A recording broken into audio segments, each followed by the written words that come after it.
Okay, that's the good news. Okay. So thank you, everybody, for coming. Appreciate it. I am Ed Katz. I'm your host. If you're new, and there are some new people here, which is great. Thank you for coming out. #1 club at East Point. Thank you, David. This is East Point. We're doing movie critic discussion night, and you can't see it there. You can see some of the people there, but there's about almost 30 or so people in this room here, and we have a handful on Zoom. So on Zoom, please keep muted during the time we're talking. But if you want to, you can hit the raise your hand feature on reactions, or just kind of wave. But you'll need to unmute yourself, and we'll try to see you. So Andy, you're closest. If you can kind of keep an eye on that and see anyone, just let me know, and I'm happy to let them join in. So tonight we're discussing Jerry Maguire, which is on Netflix currently. And just so you know, for next time, we're going to continue on the 4th Thursday of the month. So that will be April 27th will be the next one. And I'm going to send out for everyone who signs in, and you folks on Zoom, you just send me an email that you were here tonight. You'll get to vote. I'll give you a selection of about 10 to 12 movies for next month that are on the streaming services, and we'll vote, and we'll see which one wins. All right, so for Jerry Maguire, let's start it out. Who liked the movie? Hands up. Okay, wow, almost everybody. Who did not like the movie? Anyone? Wow, I don't think we've ever had that before. Nobody didn't like the movie. All right. Liking and well, I'm saying liking. Now I'm going to clarify. Who thought it was well done? Okay. Okay. Who was more mixed? So? Okay. All right. A handful mixed. And who thought it was not really well done? Okay. No, not you. Okay. All right. Hi. Come on. Okay. All right. So usually I would ask someone who said they did not like it why they didn't like it, but we really don't have anyone. But Bart, do you or Natalie, you want to say something about some negative comments you had? I mean, feel free. I'm wide open. So beyond that, it's tried, it's dated, right? It's fun. You like it, but I think unbelievable. I think He had the award. He did win the Oscar. Cuba Gooding Jr. did. Yeah, there was a hand here. Yes. Here we are. I think of this Maguire's name is really Tom Cruise. but I thought he was very, very good. Okay. And frankly, I think that's a fair statement. She hated Tom Cruise generally, but thought he was really good in this. You're not alone. There's a lot of people who are kind of so-so on him at best. Yes. I thought the little kid whose name I don't know.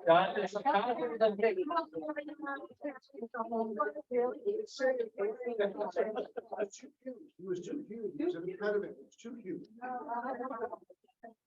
There was like one scene where he wasn't smiling. When he had to go to San Diego, or he thought he had to go to San Diego. That's the one time he didn't have that adorable smile on it. Okay. You're a good actor. Yeah, right. And her sister, what was her name? Bonnie Hunt. Yes, very good.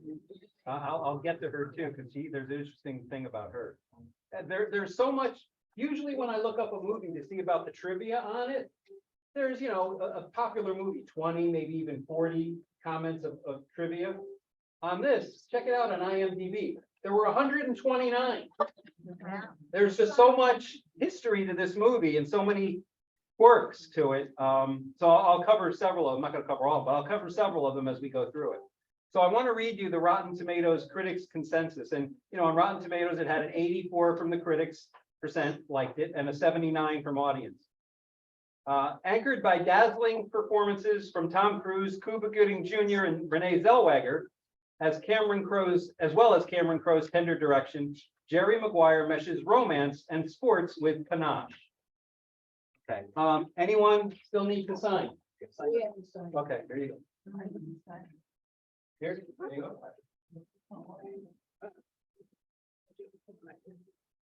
All right, the production budget for it was $50 million, back in 1996.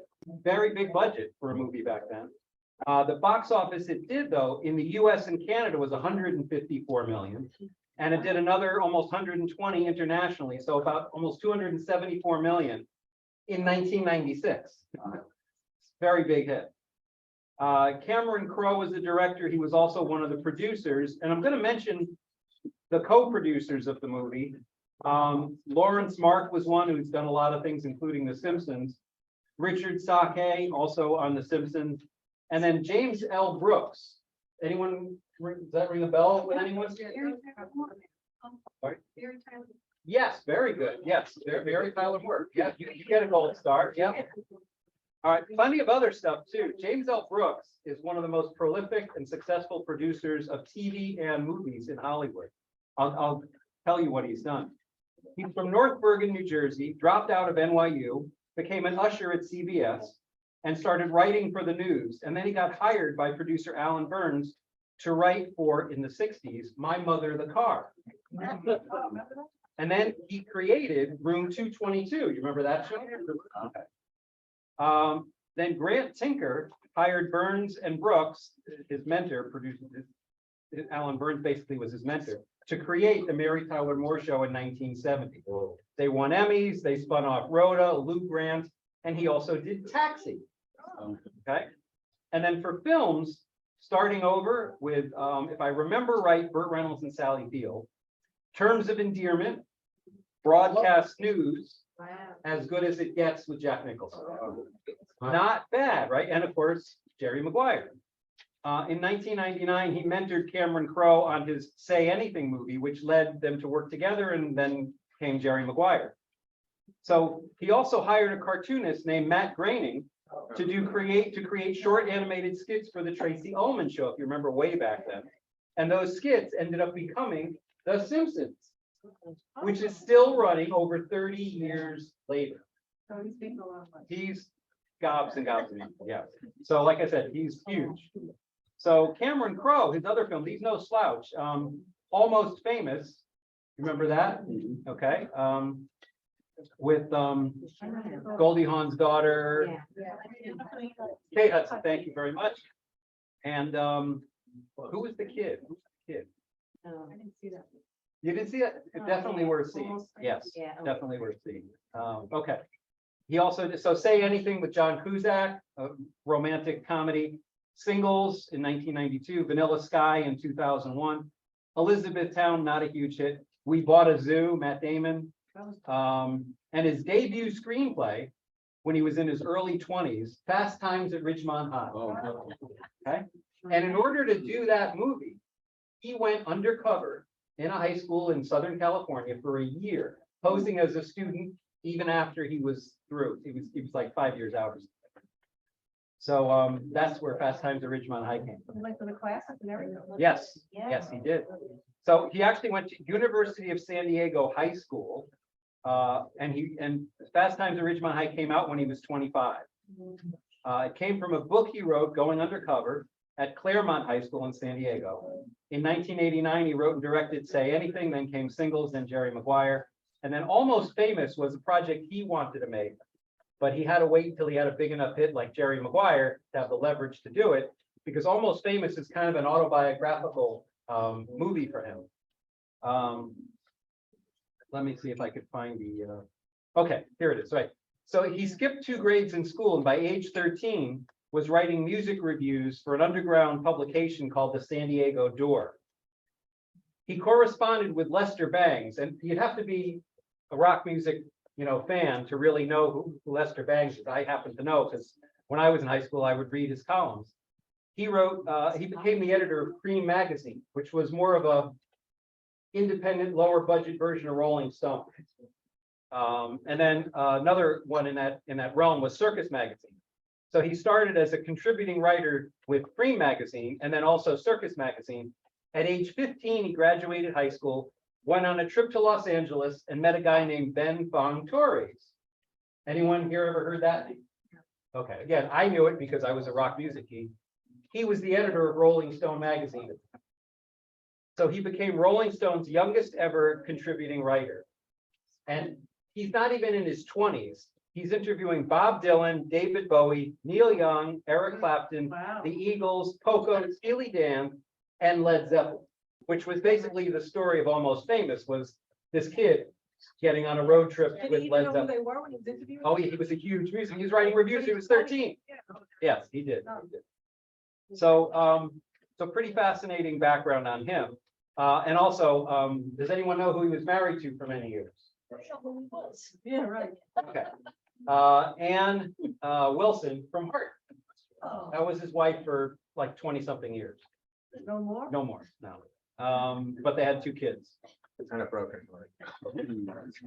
So he was interviewed, and there's a website called joe.ie.com, and they talked about him and the casting.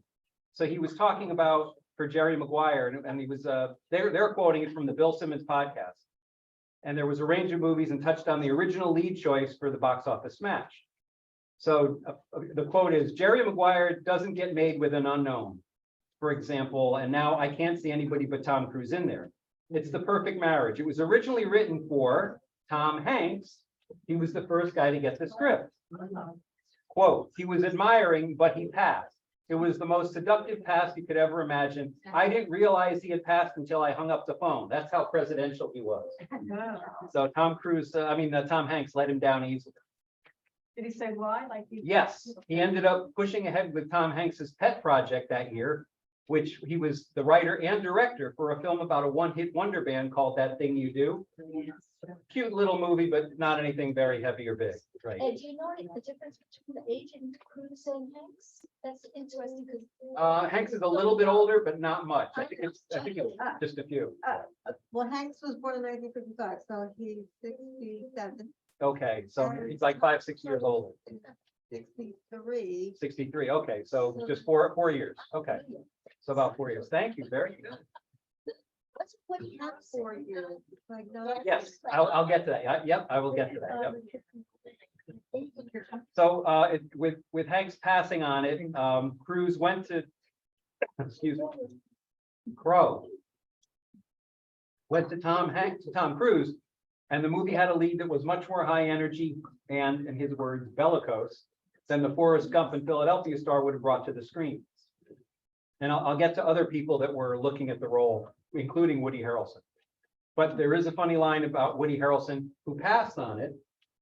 His line was, nobody gives a bleep about sports agents. Yeah. That's why he passed.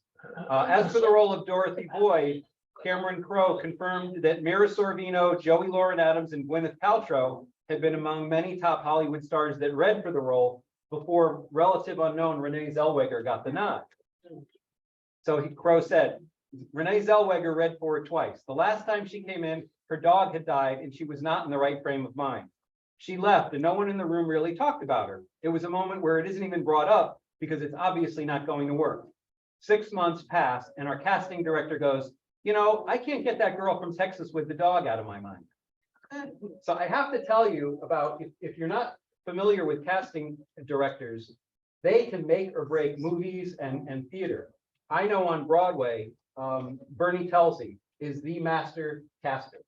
I saw a show that was horrible. It was they were trying to make Carrie into a musical. The movie Carrie was about the girl with telekinetic powers that killed the whole high school and burned everything down. Really powerful movie. It was a horrible show, but every single person who was cast in that show was phenomenal. And I found out Bernie Telsey did the casting. So they can't maybe save it, but boy, they can make it better.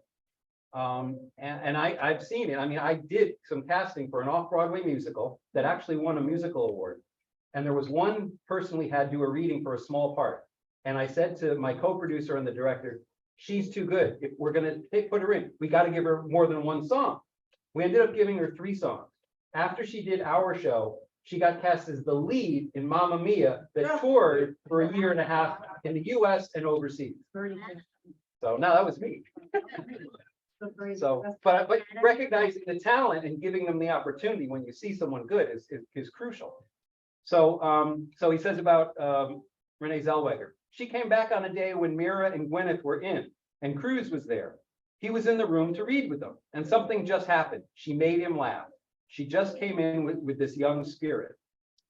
There was a moment, when he says of the Renee Zellweger audition, where Cruz turns around and he looks at me and he looks back at her and he's like, wow, a real human in the world saying, isn't she something? And that was Renee. Crowe said that moment galvanized the belief that a relatively unknown actress could be paired up against a megastar like Tom Cruise, and that could be a big selling point for the movie. Tom Cruise said that? No, this is Cameron Crowe writing it, or telling it to someone. Jerry Maguire with Tom Hanks as the disillusioned agent and Gwyneth Paltrow as the woman that takes the leap with him could have worked, but it would have had a completely different tone, Yeah. right? Okay. Anyone have any comments or thoughts right now? Pause for a moment. No, okay, all right. So Cameron Crowe has an official website called theuncool.com. On it, he wrote about production notes for Jerry Maguire. And he talked about the cinematographer he used for the movie. I'm going to butcher his name. Janusz, I'm not sure what it is, Kaminsky. He's the gleaming halls of money and power, green fields of sports play, and warm interiors of Dorothy Boyd's home were all striking contrasts to his stark black and white Oscar-winning work for Schindler's List. Same guy, but I mean, you wouldn't have known just from looking at it, but obviously very talented cinematographer. The production designer, and I never really talk about production designers, but there was a lot to this movie that was significant for it, was Stephen Lineweaver, who sought to, quote, embrace the power of images in advertising today as a philosophical backdrop to his overall scheme. That had to do a lot with the choice of the color palette, which is a big part, he said, of what I do in terms of deciding on the design concept for a film. The saturation of the orange basketball, the yellow jersey, the green football field. He admitted that the SMI, which was the fictional agency that the sports talent agency that Tom Cruise started working for at the beginning of the movie, was set as an homage to a favorite film of his and Cameron Crowe's. And he said, I always loved the energy in the office set of Billy Wilder's The Apartment. So the very basic concept of this SMI agency was this huge bullpen. And even within the office structure, we always wanted activity in the forefront. So the layout came together quickly because the idea was wherever we are in the SMI office, there's energy. High-powered sports agency, everyone's running around. Of course, we'll have a brilliant second set decorator who decked it with all the accoutrements, newspaper clippings, awards, life-size cutouts of athletes, etc. Another aspect which dictated the design of the set was the idea that Cameron Crowe, of these two ants, Jerry Maguire and Dorothy Boyd, ultimately being swatted off the face of the agency. So we had to be able to get high enough on the set to get an aerial view of, quote, the ant farm, so to speak. You remember the shot from there? Okay. So, and they basically took a whole, it was Studio 23 in Hollywood, this whole, and they said they used almost every square inch of it to create that agency. Ed, can I Sure. have a question? One of my sons, I'm sure you'll figure out which one, told me we watched it together last week, and he said he thought it was, not that he thought, he said it was based on Lee Steinberg. Getting to that, you're right, it is. Cameron Crowe. Because David and I watched it differently than a lot of other people. Right. We watched it from a sport agent point of view. Right. Because of where he's going. Right. Versus the romantic things. So Right. people would say it was a romance. I was like, really? I was just looking. Yeah, well, it was kind of fused the two. Yeah. I think that was part of the point, which kind of went to the whole reason for the film's character. I mean, what's Jerry Maguire, Tom Cruise's story arc is he becomes a human being, and when he first does it, it costs him everything, but he ends up, with redemption from it. Okay. So they talked about the costumes, making them human and accessible. And then Rod Tidwell, which was Cuba Gooding Jr.'s part, his costumes verged on the comic, but they said never crosses the line. It's vaguely ridiculous, but also realistic, says the Betsy Hyman, who was the costume designer. It's exactly what somebody like Rod would actually wear. He's a flashy guy who wants to be noticed, hence the pumpkin-colored jogging suit and all of his gold jewelry. Okay. Okay, and then they talk about how they cast the football players, how to actually have real football experience. they had over 200 people audition. They took 38 and who had also some sort of football experience. Okay, let's see. And they said, you can't fake it with football. Football is very real. Everybody had to go full speed and look like they're really playing. We only had 1 week of practice before we got in front of the cameras. Now, Cuba Gooding Jr. played some high school football. He whipped himself into prime physical condition before filming began, but he was also sent through his paces by the second unit director, Alan Graff, who was directing the football sequences, along with the rest of the quote team. And he said he was already a great athlete, which certainly helped. He caught on real well and starting to look like a wide receiver. And he took some real hits, not only in practice, but during the filming. What happened to his career? Well, he got some other good opportunities and he kind of imploded on a personal level. But he's a very talented guy. All right, I'm seeing here, what is this? Oh, there were 37 major personalities who made integrated cameo appearances in the film. They're from the wide world of sports and included football players Troy Aikman, Drew Bledsoe, Johnny Morton, Herman Moore, Kajana Carter, and the Arizona Cardinals' own Rob Moore. Several NFL coaches were also in it, including Jim Irsay, an owner. The Monday Night Football commentators, Frank Gifford, Al Michaels, Dan Deerdorf, to make it very realistic.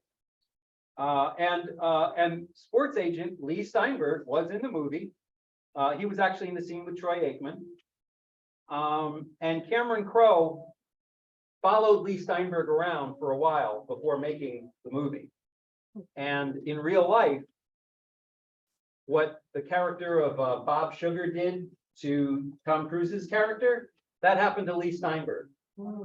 So he put it in the movie with the guy trying to steal all the agents when he left the agency. Okay, so Cameron Crowe, because of his experience with Rolling Stone and following all the musicians, he actually plugged his, at the time, wife into the movie, Nancy Wilson. She composed the theme song, We Meet Again, the theme from Jerry Maguire. Okay. The music supervisor, they included Bruce Springsteen's Secret Garden, The Who's Magic Bus, and Cameron Crowe often played that song on the set between takes as a mood setter for the scene, in which Jerry authors the mission statement. They even got 2 Paul McCartney songs, nothing big, but Mama, Miss America, and Sing Along Junk, and Bob Dylan's Shelter from the Storm, Elvis Presley's Pocket Full of Rainbows, and Ricky Lee Jones's The Horses. Now, okay, any comments? Anyone want to say anything? Yes, go right ahead. I have a question. Just project loudly, please. Well, since this was made in 1996, I was a little bit shocked that so much nudity was in it. I loved it, but I didn't expect it from movies made in 1996. Well, I mean, you know, they had X-rated movies then, so. No, the Main Street. Yes, oh yeah, for a big mainstream movie, right. Well, it was very, you know, we photographed.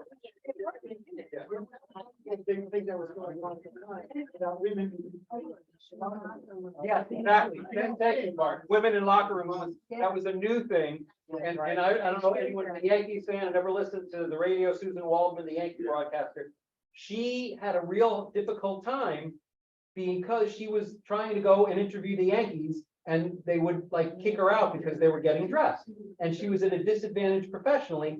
And she said the former Toronto Blue Jay, and then he became a Yankee, Jesse Barfield, was the first one to give her access. And I heard her talking about it and she got all choked up at what a humane thing it was for him to do for her, to let her in and actually give her a full interview in ahead of everyone else as a courtesy to try to help cross that line. And then she was able to do that after that. I thought that was sexual harassment.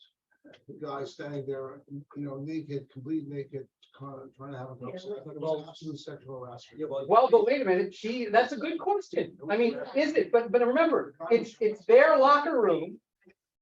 And he's doing what he does, and she's interrupting him to ask him questions, but I understand. Very towel. Right. And then you remember the line about Cuba Gooding with Tom Cruise was like, you want a towel? You remember what his line was? He refused it. He goes, I air dry. Okay. So now there was Cameron Crowe talked about when he hired Tom Cruise. His friends were warning him about Tom Cruise. And he talked about that. Because Tom Cruise has a reputation for taking over control. And the Showbiz cheat sheet had a whole story on this. So he said, so this is Cameron Crowe talking. Your friends take you aside and say, when Tom Cruise says yes, you lose your power. You can't do a thing. It becomes a freight train that's out of control, and it's a Hollywood freight train, and you'll be lucky if you see the back of the caboose. And you get terrified. He said, and then Tom Cruise calls from England and says, I read your script. I hope I'm the right guy. Let me come out and read it for you. And Crowe said he was shocked. He goes, wait, you're going to come out here and read it? And he's in LA. And he says, yeah, why not know if it's right for both of us? And he said, and he was that guy from the moment he got off the plane. Then, okay, hold on one second. Okay, so they were doing audience testing for the film and it wasn't going very well. But Tom Cruise was determined to see it become the biggest success the movie could be. And this is Cameron Crowe now. Tom came from London to New York and said, boys, I'm going to do some promotion. And he started on a Monday, did Rosie O'Donnell, did Larry King, did everything. By the end of the week, our numbers were way high. He basically blew us a kiss, went back to England, and the movie opened. He continued, he said, it was the brawn of him coming to say, okay, guys, I act for free. This is what you pay me for. I'm going to give them everything I've got for this movie. And became a big hit. So there you go. Okay. All right. So my notes. Feel free to ask questions or interject. I have notes. Yes, go ahead, Marcia. You know, there's a certain pattern in Hollywood that is so successful.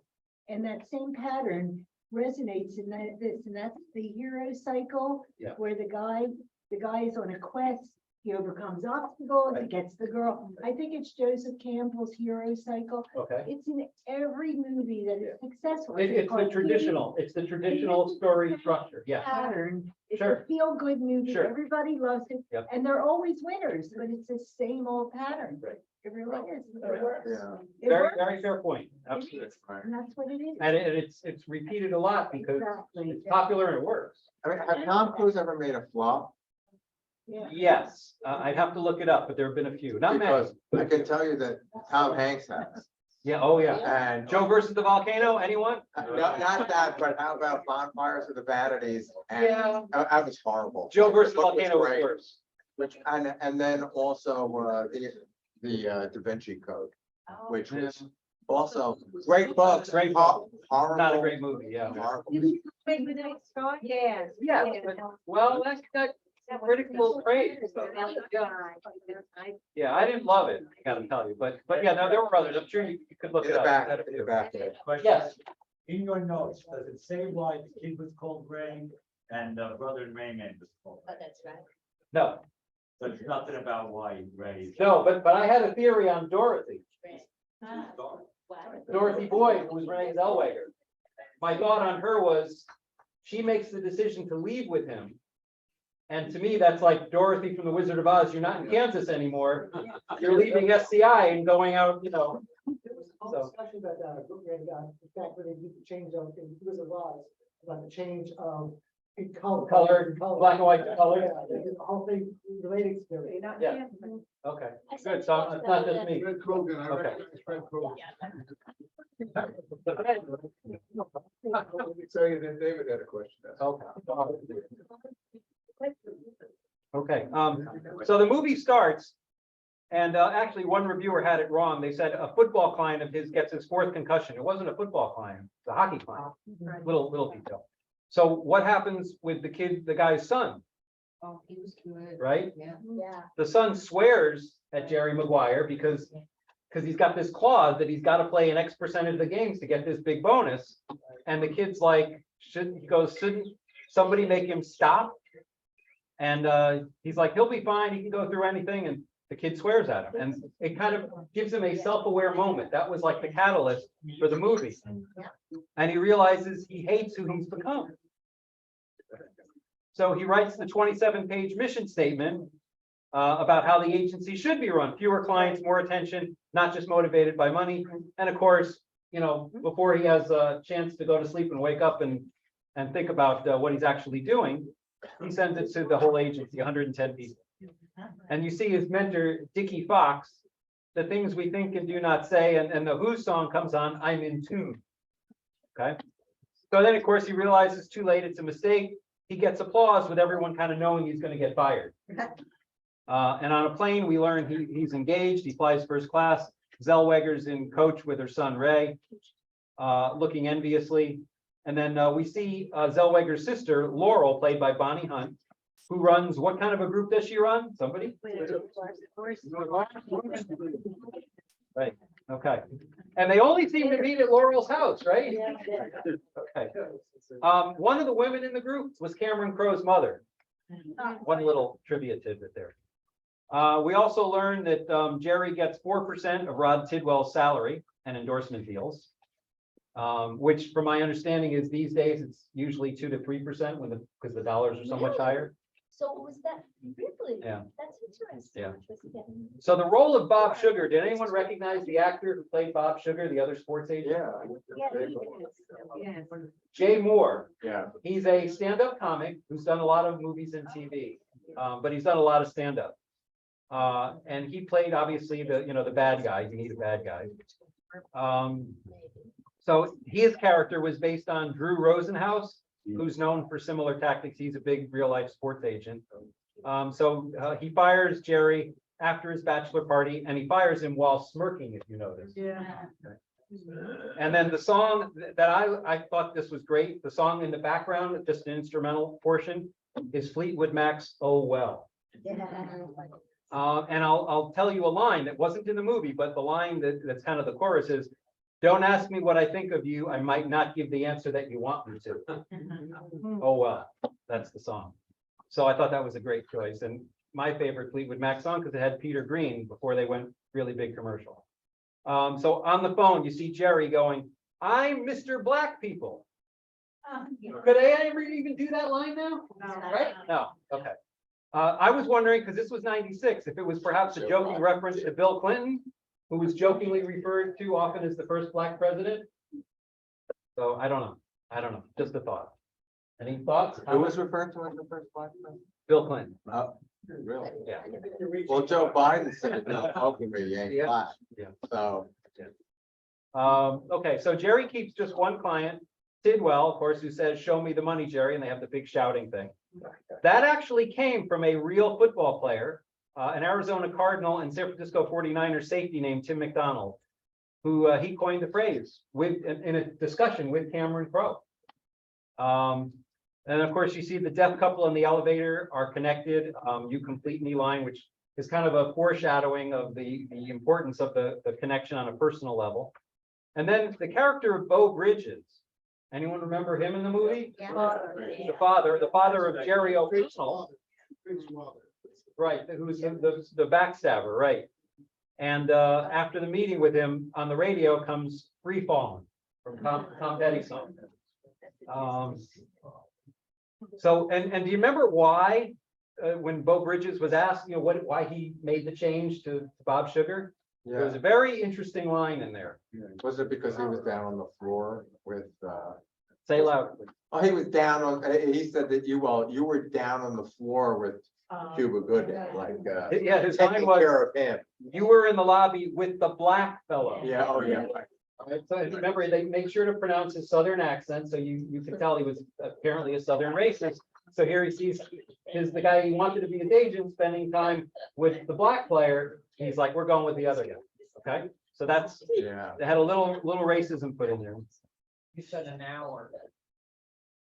Sorry. I think you said an hour, like no time at all. Yeah, that's true, yeah. Right. Okay, the part of Avery, who was Tom Cruise's fiance, you remember her? Yeah. The actress Kelly Preston, Was since then. right, who passed away from breast cancer at a young age, right? She was the one who told him the brutal truth and called him a loser, and then she punches him. And she actually took boxing lessons for the role, which I thought. All right, now, do you remember the guy who played the Arizona coach who Jerry was trying to negotiate with for a better deal for him? Yes. Did he look familiar to anybody? Yeah, he was an Eagle. Glenn Fry from the Eagles. Oh, yes. Another in joke. The Eagles, right? Football team. The Eagles, they're in the movie. The Eagles, okay, but he's the Arizona coach, all right, but it was definitely an in joke. And then anyone remember about Quan? Yes, Rod Tidwell saying about Quan? yes.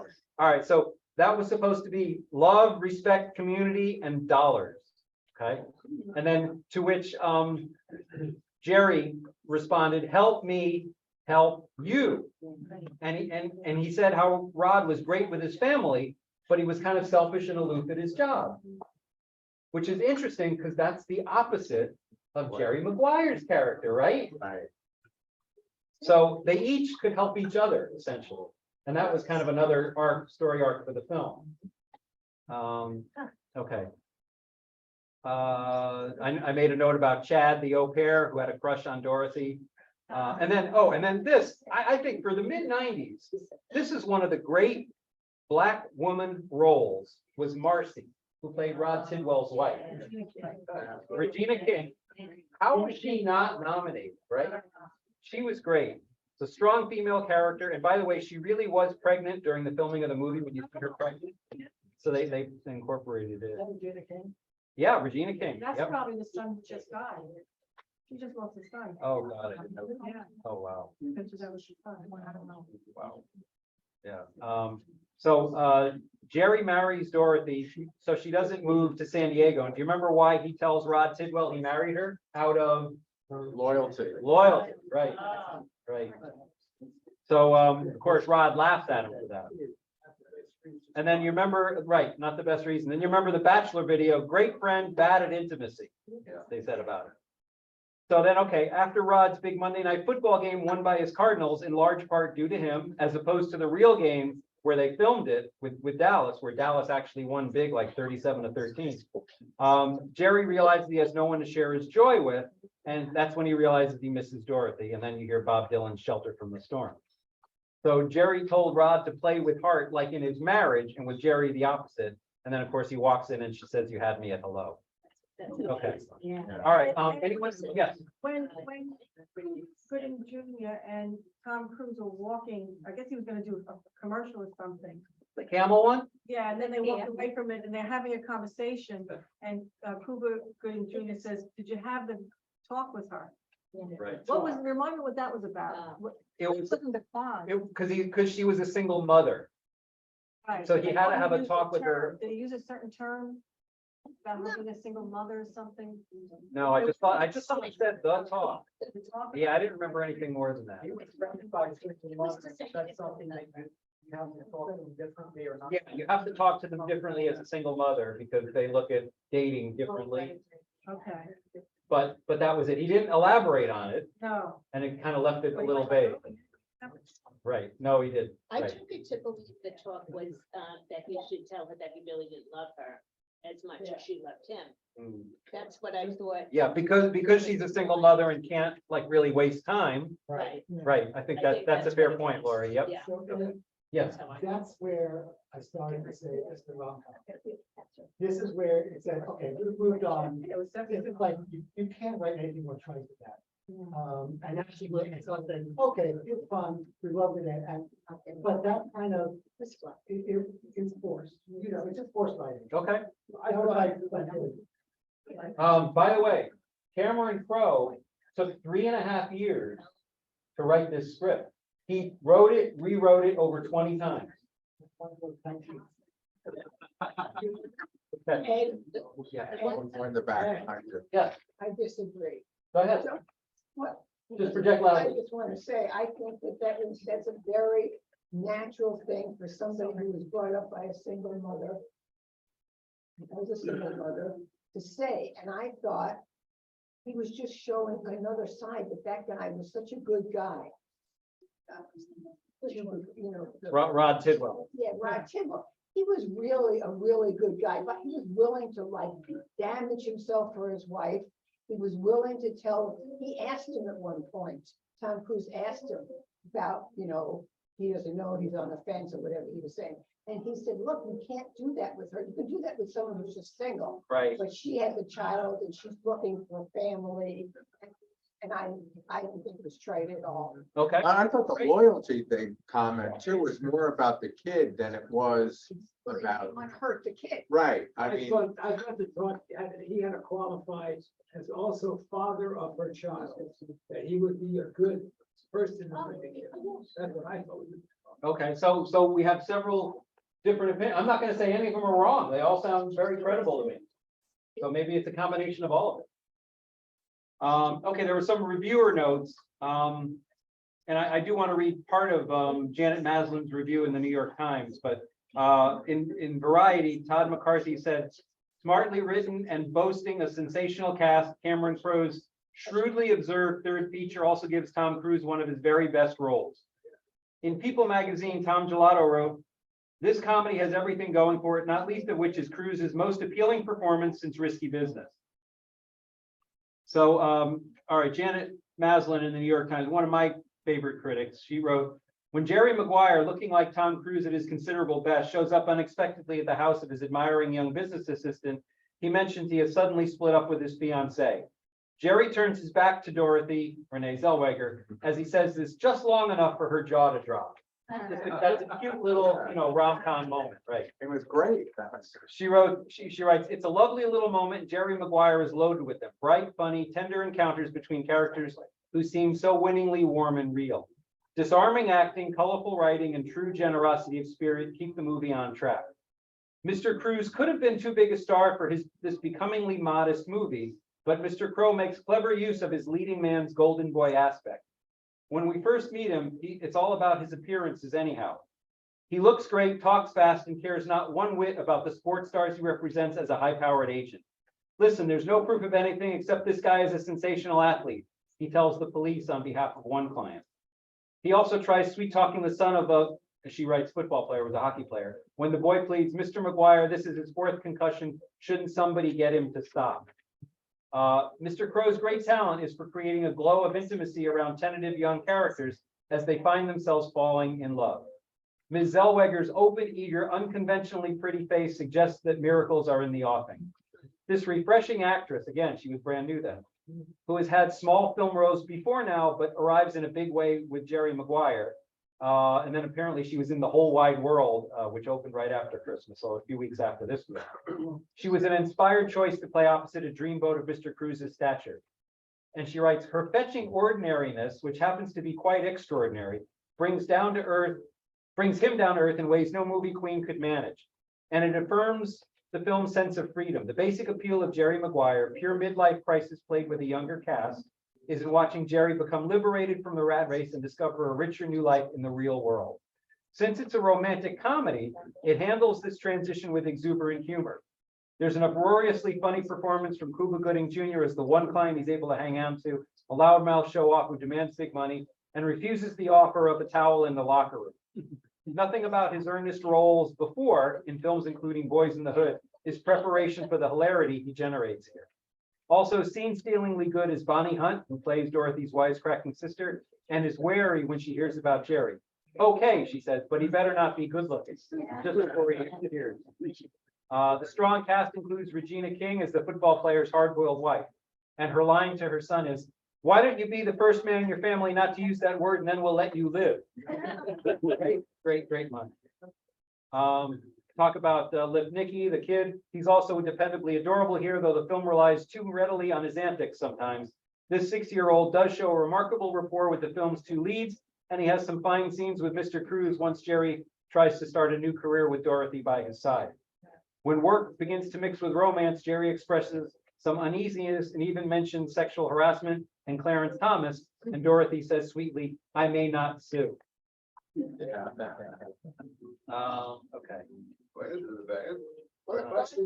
Yes.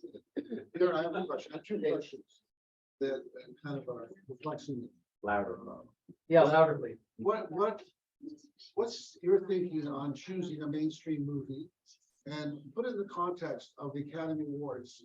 We look at what won the Academy Awards today, where the voting was so esoteric, was so out there in some ways. Have you seen that movie? I don't know if you've seen it. Everything, everywhere, all at once? Sure. Twice. So really, maybe you can take a moment on that. But what's your thinking after going from the Banshees of Inisherin or like you said about lightening it up, but this is a really mainstream movie. And we're kind of finding some interesting things in it, but it's like, just mainstream. Right. Well, it was a big blockbuster. It was nominated for Best Picture, but it's not the kind of movie that would generally win. But it's not the kind of movie we would talk about here. Well, because people were asking me to pick a romantic comedy, and I wanted to pick one that wasn't stupid, frankly, because there's so many that are. I mean, even the first movie we ever did, some of you were here, was The African Queen, which was a really good movie until the absolutely stupid ending. Right. Okay, so, which I hadn't remembered until we were doing it, and I was like, oh my God, this is really the ending, seriously? But it was such a great movie for the first 95% of it. But there's not that many good romantic comedies that have some depth to them, and I thought this movie had some depth. Ed, Yes, I think there's a real place for those, first of all, I love romantic comedies, because I don't want it, I mean, like the band, I don't need to see so much blood and gore and depressing. I can watch the news and get that. But you watch these movies and you feel good and everybody's happy and falling in love. That's just the way I wish life would be. Okay. I wanted to have one of those. That's not accurate. That's not, it's a movie club to be a little esoteric. Sure. It's not to be part of the mainstream. Well, I'm trying to cover several bases. We rotate around. So, yeah, I mean, you know, Banshees of Inisherin, which you guys voted for, was a little different. I would have picked Everywhere All at Once, Everything Everywhere All at Once, because that's a very discussion-worthy movie. Should it have won Best Picture? I don't know, but it was certainly different, and Hollywood likes people that can break through the mold and still have some commercial success with it. They have any commercial success? Yeah, it did over 100 million. How many people here saw that movie? Everything Everywhere All at Once. Yes, but we Right, watch it, like, did people enjoy it? Weird. I honestly had to watch it a second time because I only got a little bit of what it was trying to get. It's actually a mother-daughter story, which you don't really get until the last quarter of the movie. And if you don't make it to that point, you're never going to think it's a mother-daughter story, but that's what it is. So, but anyway, yes, Fred, thanks for being patient. Cindy, I apologize for saying this, but I think one of the missions of this film is to show the negative features of sports agents and how cutthroat they are, how aggressive they are. I mean, Absolutely. I agree. Absolutely. I don't know if Stan wants to agree with me or not, but since this movie was made, there's a whole new system for the first round and draft picks. They're slotted. Their salaries are slotted. Right. Based on where they're picked, and half of the negotiation was this racist guy's son. I think it was a college graduate. He was going to be in the competitive mix. He was going to be the first round pick. That's no longer Right. the way it goes. Right. Because every draft pick gets a certain salary period. That's it. The agents. So the owners of football put the squash on the agents, and these are the guys who spend. In that one round. Is that we were looking at it from a sport agent. Cindy, a little louder, please. We were just looking at it from a sport agent point of Perspective. view, perspective. And how accurate did your son feel it was? Pretty. Yeah. Pretty, because it's cutthroat, Right. you know, and not even, no negative or positive, just we didn't see the romance in it. We were looking at it, and that's hard. We were looking at that part. So it was very interesting. That's not surprising, since, I mean, all the sports the athletes are incredibly competitive. And will, ask Jack Tatum, he cut somebody in half, Right. he was called the assassin and played for the Oakland Raiders. Defensive back on the Raiders. Yeah, I mean, so sports agents are cut, so are the athletes, they're all cutthroats. It's a tough business. The entire thing was competition. Right. The So- competitive nature of it. But with him, That's true, Michelle. everything was competition. And with his fiance, Right. romance was a competitive sport, right? But she was still in that world and he had pulled himself out, trying to grow. All right, so there were negative reviews on CNN. Paul Tatara, I hope I got his name right. Cruise is very good in small moments with Dorothy's son, but in some of the bigger scenes, his performance is so wrong-headed you can't imagine what he was thinking. Wall Street Journal, Joe Morgenstern. It's hard to believe this frantic, self-congratulatory affair was written and directed by Mr. Crowe, the man who did Say Anything in Singles, two films notable for their modesty and tact. Well, this time he had a big budget to work with. Jeff Andrew in Time Out. Lauded as a witty moral fable with a revelatory performance from its star, this romantic comedy is in fact meretricious, manipulative, and reactionary. And then in TV Guide, Frank Lovisi called it a meandering, deeply shallow tale of spiritual redemption built around the Teflon persona of Tom Cruise and driven by the conviction that all emotions worth expressing can be summed up in pop songs. All right, that's a little heavy-handed, I thought, but okay. Well, to an extent, you know, okay. So And- there's, and one yes, thing The scene that I don't think you would ever see now is when, in a movie like that, was when he did, make advances, you know, towards her as her boss. I mean, how bad is that now, you know? well, he did make a joke He about, you know, did, and he she said did. she's not gonna sue, Right. so, yeah. Right, they but I did- don't think that ever would They be the did movie now. cover it, Yeah. yeah. Yeah. too bad. So the trivia, and I got several of the fun stories here. The kid, Jonathan Lipnicki, showed up one day on the set telling everyone the human head weighs 8 pounds. And Cameron Crowe liked that line so much he put it in the script. But it really came from the kid. So there you go. Okay. Yeah, he did a bunch of things in commercials. I don't know what he's doing now. I didn't check it. I know he did a bunch of commercials at the time.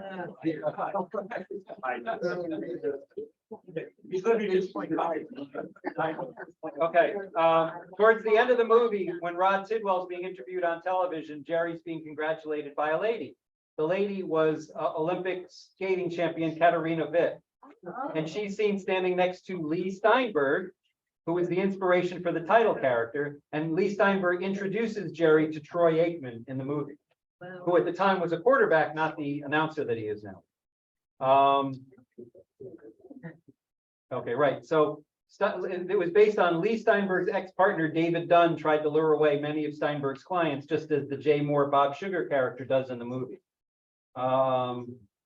Cameron Crowe's friends told him Tom Cruise would, quote, never play a loser, unquote. And it turned out he was dying to portray a character that was on the ropes. Okay, so I told you about Tom Hanks being originally written for the role.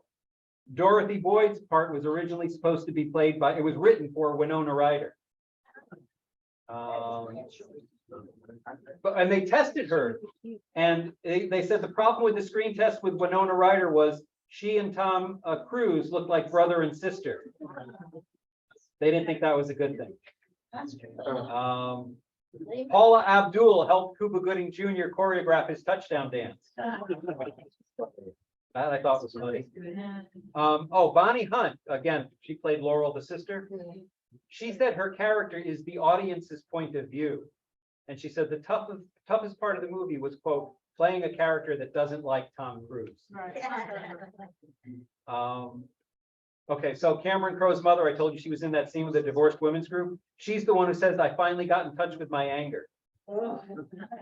So when Cuba Gooding Jr. first read for the part, he did so with Robin Williams, assuming Robin Williams was going to be playing the title role. However, Tom Cruise had already been hired and Williams was simply substituting as a favor. And Gooding and Williams ended up starring together in What Dreams May Come in 1998. So they did work together. You remember the camel where he was doing the ad with the camel? The camel became a real problem. It chased Tom Cruise and bit Cuba Gooding Jr. and stomped on a crew member. That was like Jenny the donkey in the Banshees of Inisherin. Remember they're attacking everybody? Okay. So when Renee Zellweger, when she first met Tom Cruise, she was nervous. She was interviewed and she said, I went inside and managed not to throw up.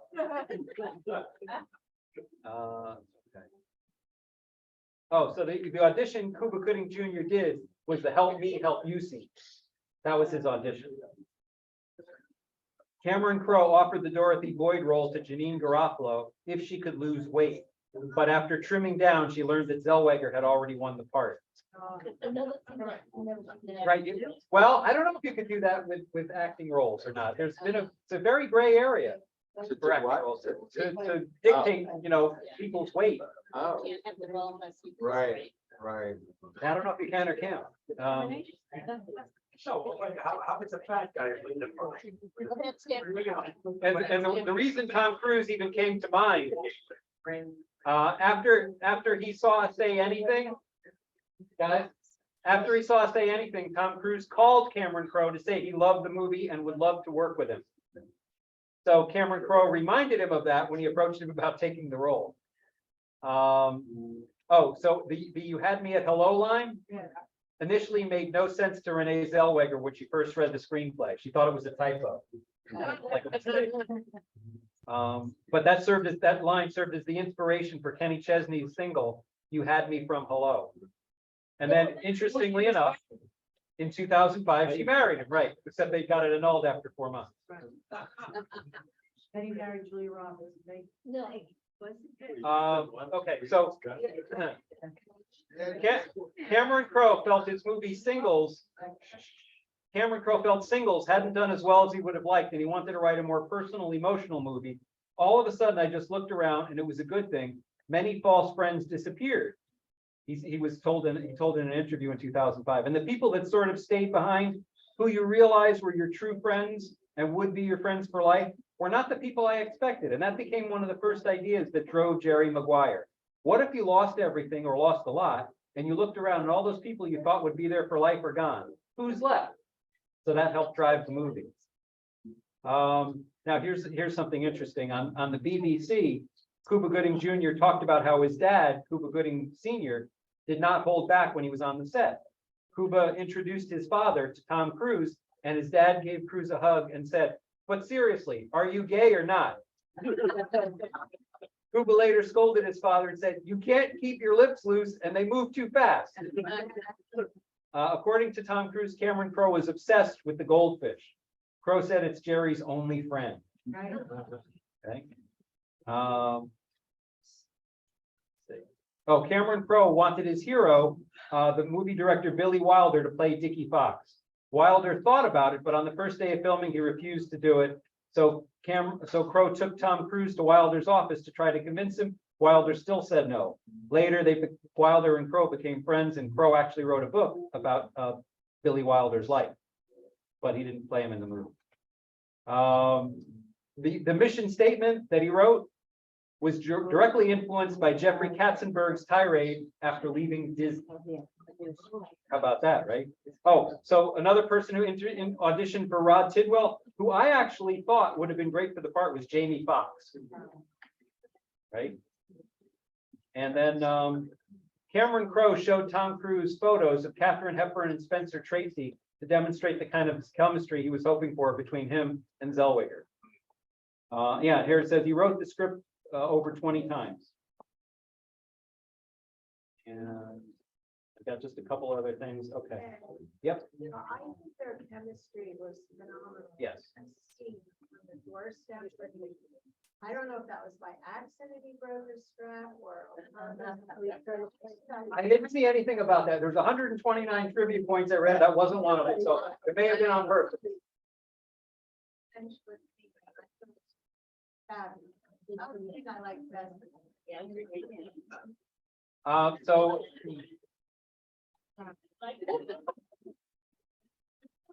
no, it broke. Yeah, it came undone. That's with the strap. Yeah, it came undone. For me, a bit. So Amy Mann did the song Wise Up, and she said she wrote it for Jerry Maguire. And Cameron Crowe liked the demo, but then he didn't like the finished version, so he didn't put it in the movie. After the movie came out, he called Amy Mann and said, "I don't know what I was thinking. Your version is awesome. I guess I was just kind of attached to the demo." So then he put it on the soundtrack album. And so that's where it is. Okay, when they were filming the You Had Me at Hello scene, 3 women on the set started crying.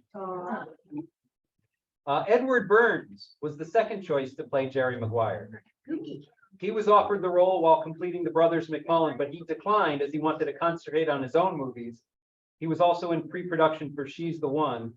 He suggested his co-star Connie Britton to read for the part of Dorothy Boyd, and she did, but she ultimately lost out to Renee Zellweger. So here are other people who were considered for the role of Jerry Maguire: Tim Allen, Alec Baldwin, Johnny Depp, Sean Penn, Brad Pitt, John Travolta, Robin Williams, and Bruce Willis, Probably wouldn't. right? Right. Yeah, okay.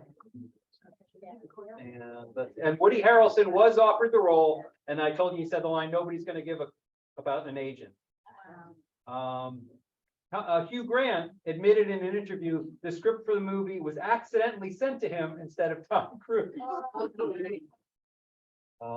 Okay, for the role of Dorothy Boyd, Patricia Arquette, Cameron Diaz, Bridget Fonda, Nicole Kidman, Courtney Love, Molly Ringwald, and Uma Thurman were all considered for the role.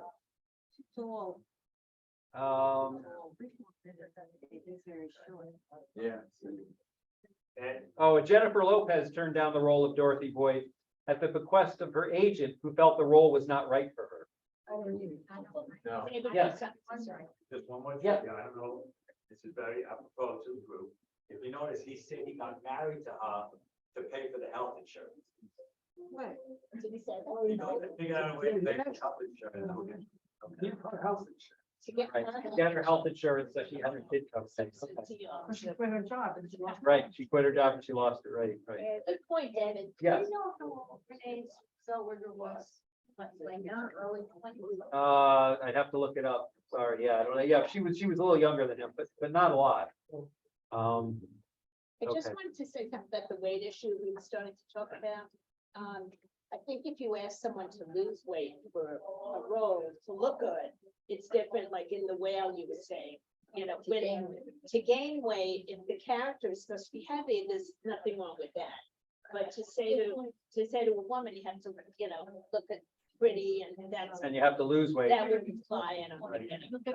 probably a fair point, yeah. Yeah, but it's fair that like even Bonnie Hunt, who got a little hug from Tom Cruise, was like pretty happy about that hug. So it's like, he was objectified also. I mean, and he always is Yes, in every single movie. right, So, and You this know, movie, I it thought, just kind of doesn't played work. on that, played on his good looks, right. and had fun with it a little, yeah, And yeah.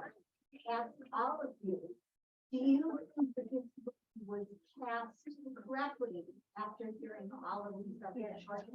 You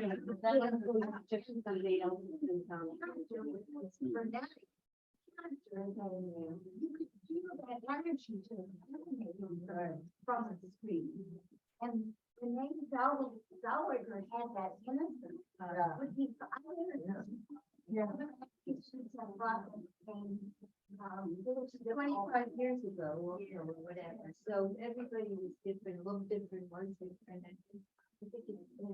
But I just can't, like, I can't see Tom Hanks in that role, you know, I can't see him at all. And I don't know if it would have done $154 million, even with a name like Tom He's Hanks. not good looking enough, to be honest.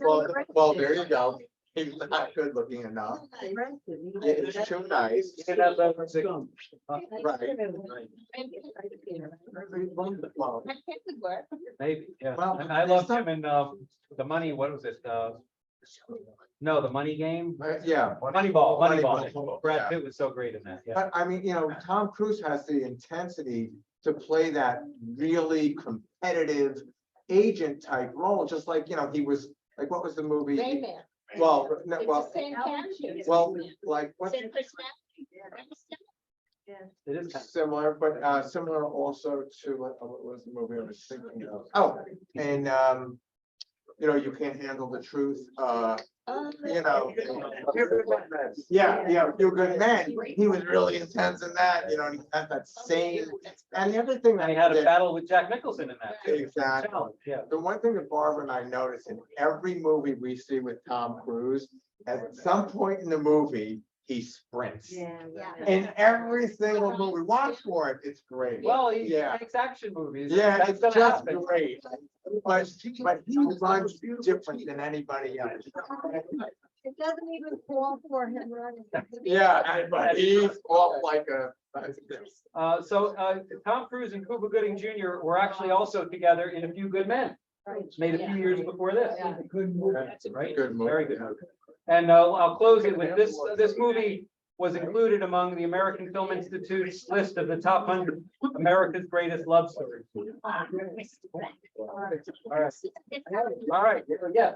Grace Zellweger was 27, what you made the movie? Okay.